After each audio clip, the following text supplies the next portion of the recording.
In the shadowy corners of medieval history, where the line between justice and cruelty blurred, there existed a form of imprisonment so horrifying that it has become the stuff of nightmares.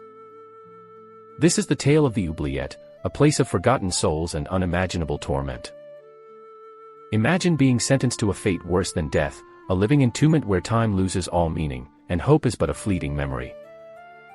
Welcome to the world of the Oubliette, a medieval dungeon designed to erase not just your freedom, but your very existence.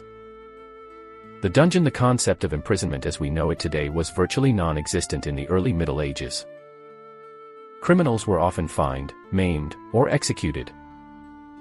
However, during times of war and political upheaval, valuable prisoners were kept alive for negotiation and leverage.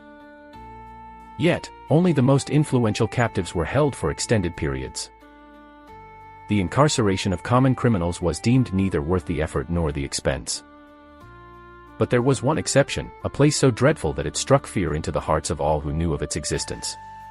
The dungeon.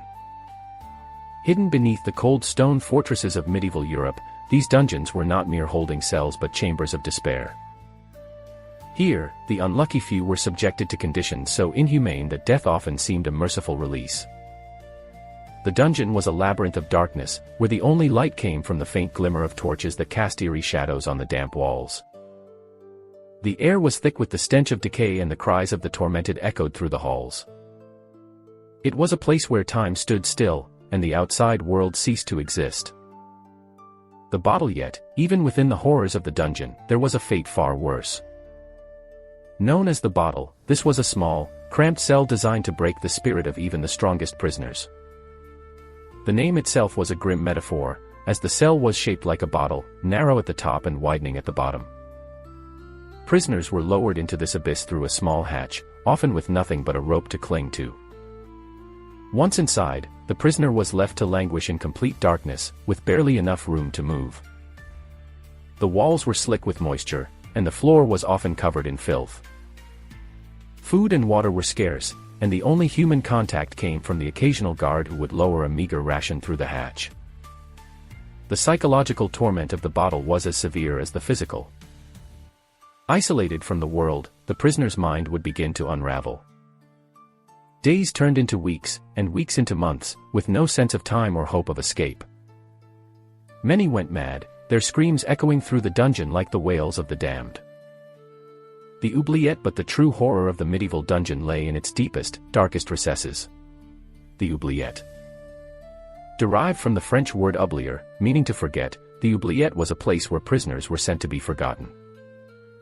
It was a pit of despair, a living grave where the unlucky few were left to rot, their existence erased from memory.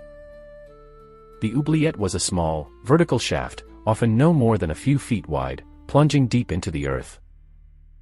Prisoners were lowered into this abyss, sometimes with nothing but a rope to cling to. Once at the bottom, they were left to their fate, with no hope of escape or rescue. The conditions in the Oubliette were beyond comprehension. The air was thick with the stench of decay, and the walls were slick with moisture. Rats and other vermin scurried in the darkness, feasting on the remains of those who had perished before. Food and water were non-existent, and the only sustenance came from the occasional scraps thrown down by the guards. The psychological torment of the Oubliette was unimaginable. Isolated from the world, the prisoner's mind would begin to unravel. Days turned into weeks, and weeks into months, with no sense of time or hope of escape. Many went mad, their screams echoing through the dungeon like the wails of the damned. Yet, even in this place of unimaginable horror, there were those who clung to life, their spirits unbroken. Legends speak of prisoners who survived for years, their bodies emaciated but their wills unyielding. These tales, though rare, serve as a testament to the indomitable human spirit, even in the face of unimaginable adversity. But the true mystery of the Oubliette lies in the stories that have been lost to time. How many souls were consigned to this living grave, their names and faces forgotten by history? What secrets did they take with them to the grave, and what tales of courage and despair remain untold? As we delve into the dark heart of medieval imprisonment, we are left with more questions than answers. The Oubliette stands as a grim reminder of a time when justice was brutal, and mercy was a rare commodity. It is a place of forgotten souls and unimaginable torment, a testament to the darker side of human nature.